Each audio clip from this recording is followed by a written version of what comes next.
didn't come to the events. Barry said, why you don't come to events? Nothing against you, Barry the Gordy, okay? But I like to keep my business and my personal, just in case I have to cuss your ass out one day. Oh, my life.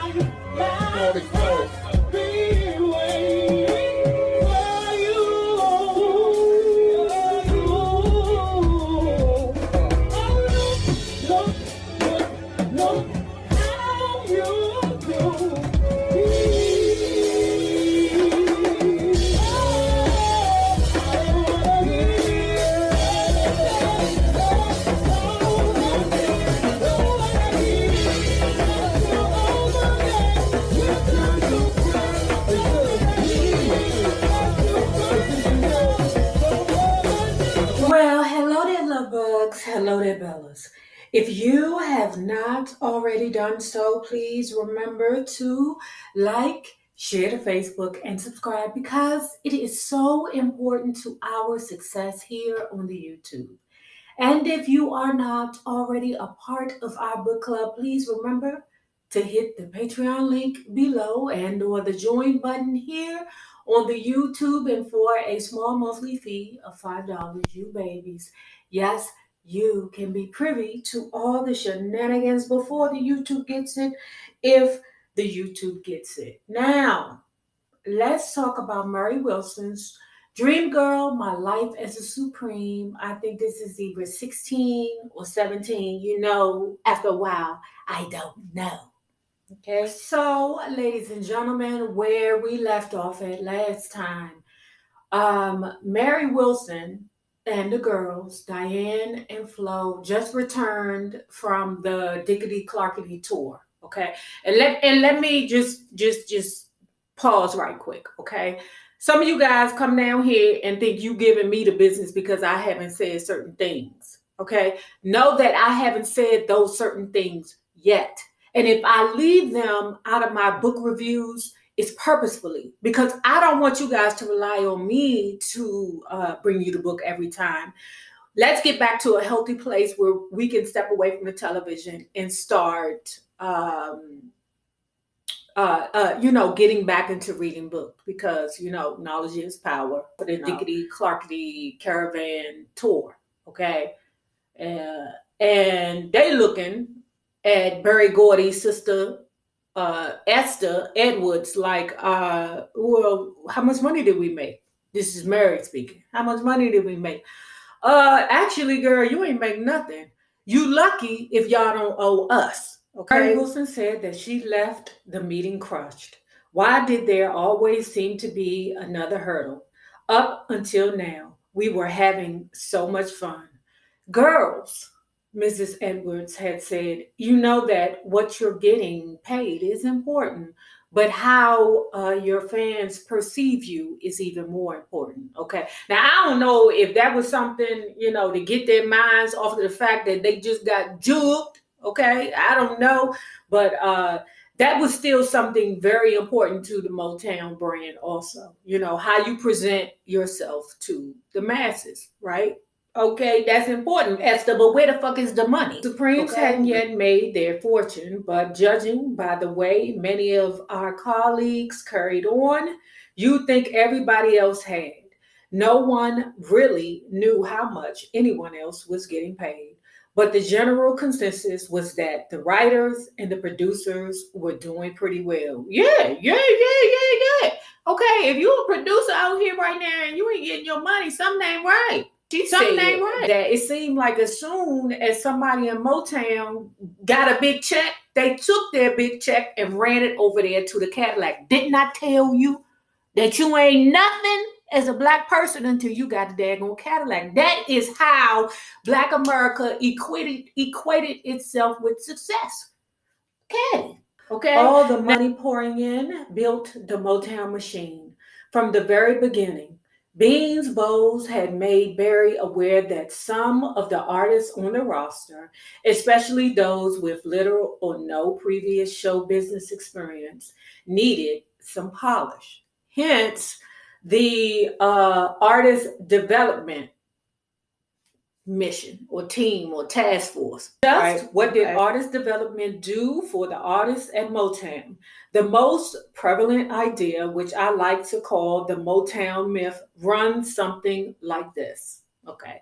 Bertie Gordy found a whole bunch of ghetto kids from the projects, shined them up, spit shined them, because he did spit on them, but spit shined them. Yeah, I'm going to say that. I said that, okay, because a lot of them Motown people are broke. Okay. Not only is this view incorrect, it's insulting. Yes, artist development played a role in preparing many of us to deal with the wide range of situations.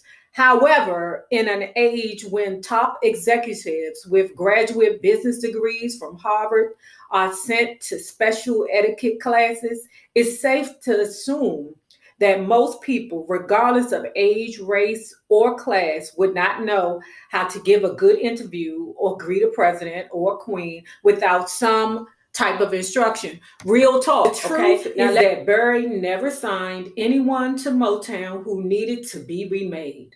The uncouth, boisterous, and slovenly couldn't get a foot in the door anyway. Okay. Almost everyone who came to Motown wanted to move up in the world.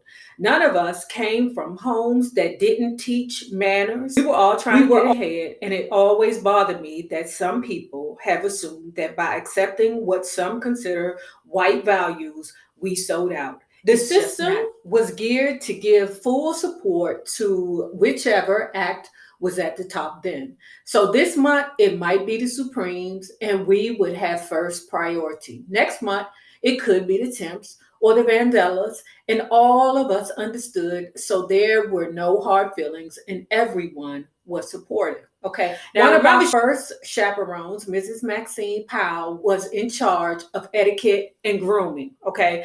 Now, the girls said that they loved Mrs. What's her name? Mrs. Maxine, okay? Because Mrs. Maxine taught the girls posture, how to act in public, how to cross your legs, what to wear, all the things that the little girls aren't taught now. Okay, nobody in Motown was a mess, okay? If anything, all of them just need a little polish. That's it, okay? Because you can't tell me that the mighty, mighty, mighty Temptations came from the hood. You can't tell me that. You can't tell me that the Supremes came from the Brewster Projects. We know it, but by looking at them, you would think them girls was, Black American princesses. Hats and gloves were mandatory attire for the girls around Motown, and she often lectured us about clothes. Since Flo, Diane, and I already had devoted years to creating our own unique and very sophisticated style, we quickly became Mrs. Power's star pupils. Attendance in artist development was never mandatory, but the girls loved to go because they enjoyed Miss Maxine, right? It wasn't mandatory, right? But Barry would tap you on the shoulder and be like, you need to go over there and see Miss Maxine, okay? Because you around here being real slovenly. Every group had one member who found the courses more difficult. And in the Supremes case, it was Flo. Flo's problem stemmed from her being a little awkward. She was always accident prone, and she lacked what athletes would call body sense. Look, Florence became a familiar phrase, but Flo just worked harder. I love it. I love it, Flo. You ain't gonna beat me. I'm gonna keep doing this, god dang it, because sometimes you come out the vagina. The unbeneficial as our grooming lessons were, there were some things that makeup and poise just couldn't help.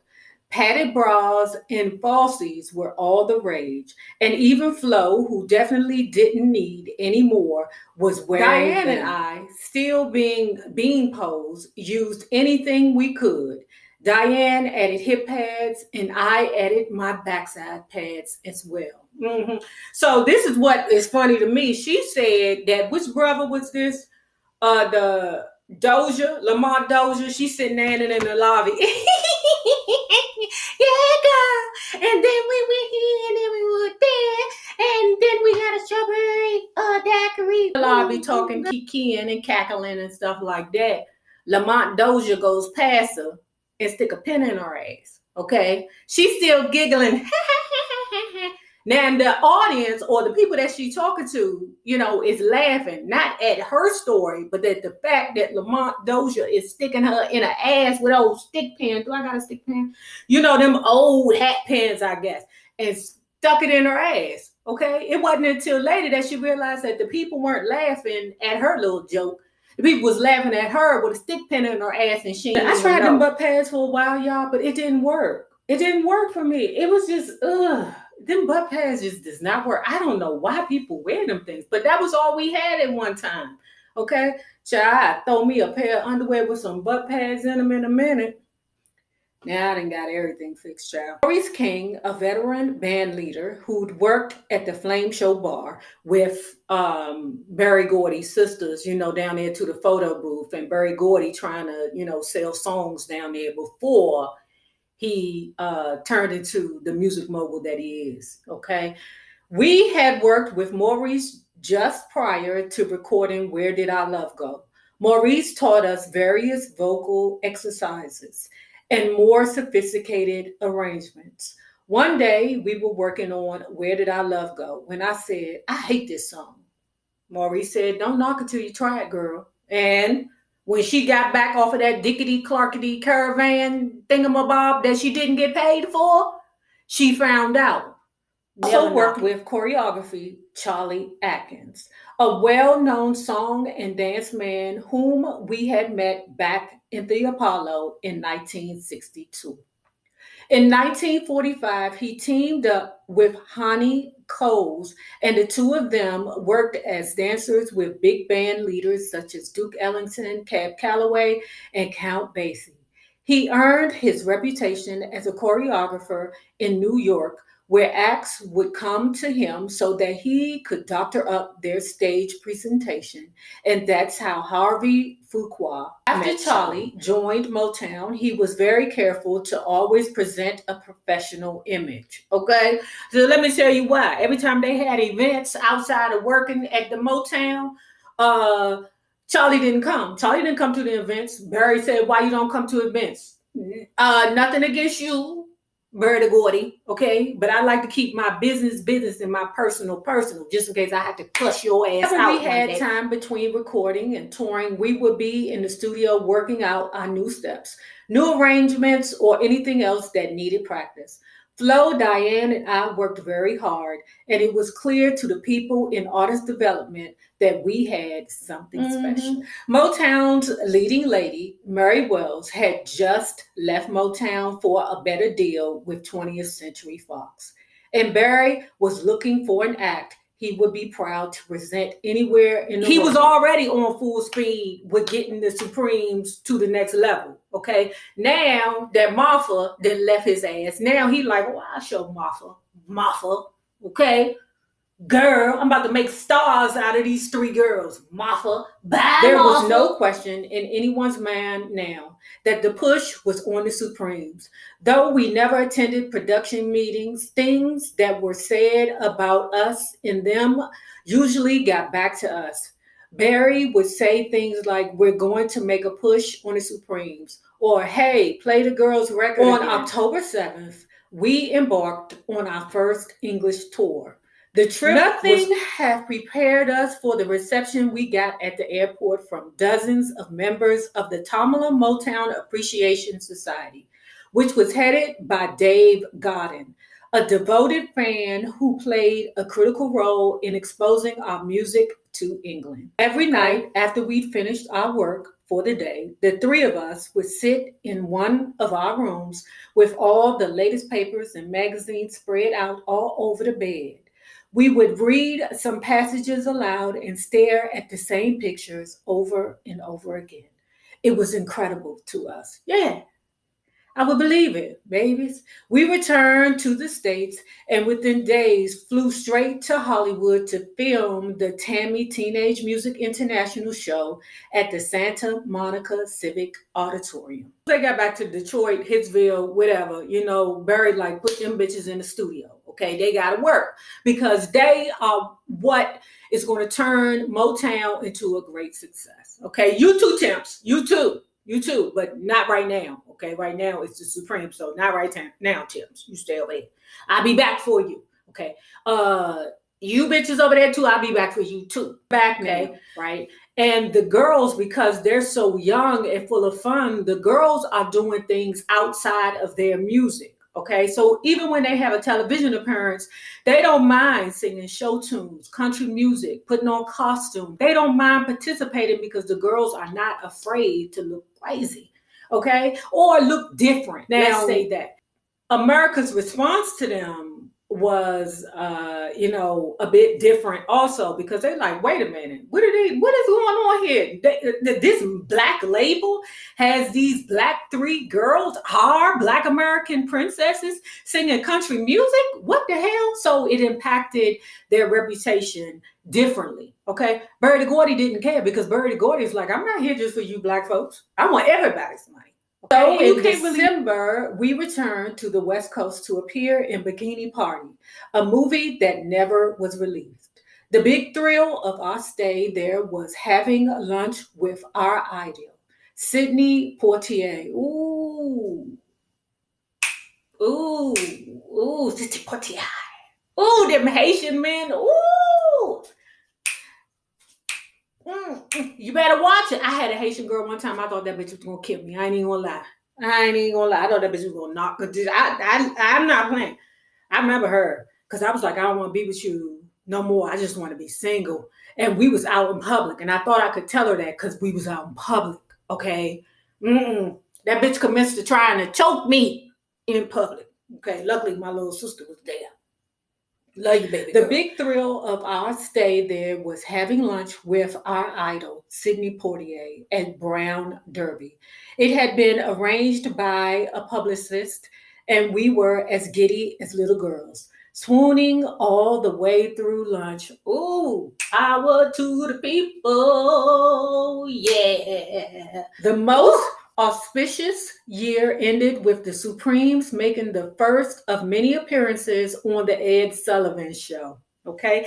Mary said that she felt as if the Supremes were on the show so much that they felt like it was a Supreme show. Okay.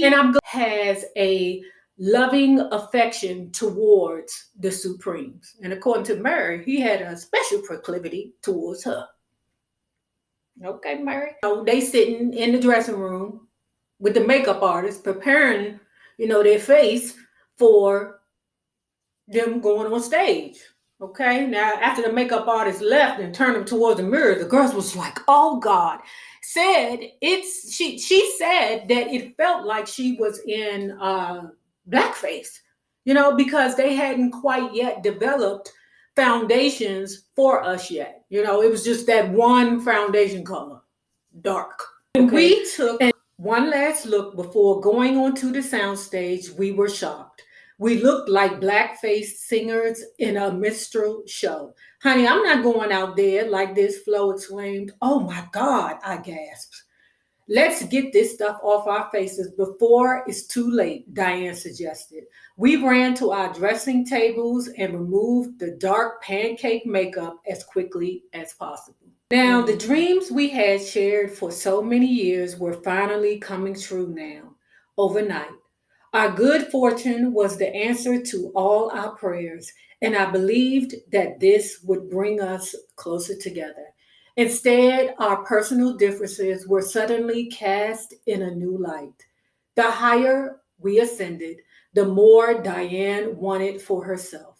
Around this time, she began dating Barry DeGordy, and whenever she was unhappy about it, she made sure to run back and tell Barry. Now, baby, I don't like, baby, where did our love go? Oh, I love you. Don't you love me no more, baby, baby? Ooh, baby, baby, baby. Okay, let me stop singing that song. Let me work. Okay.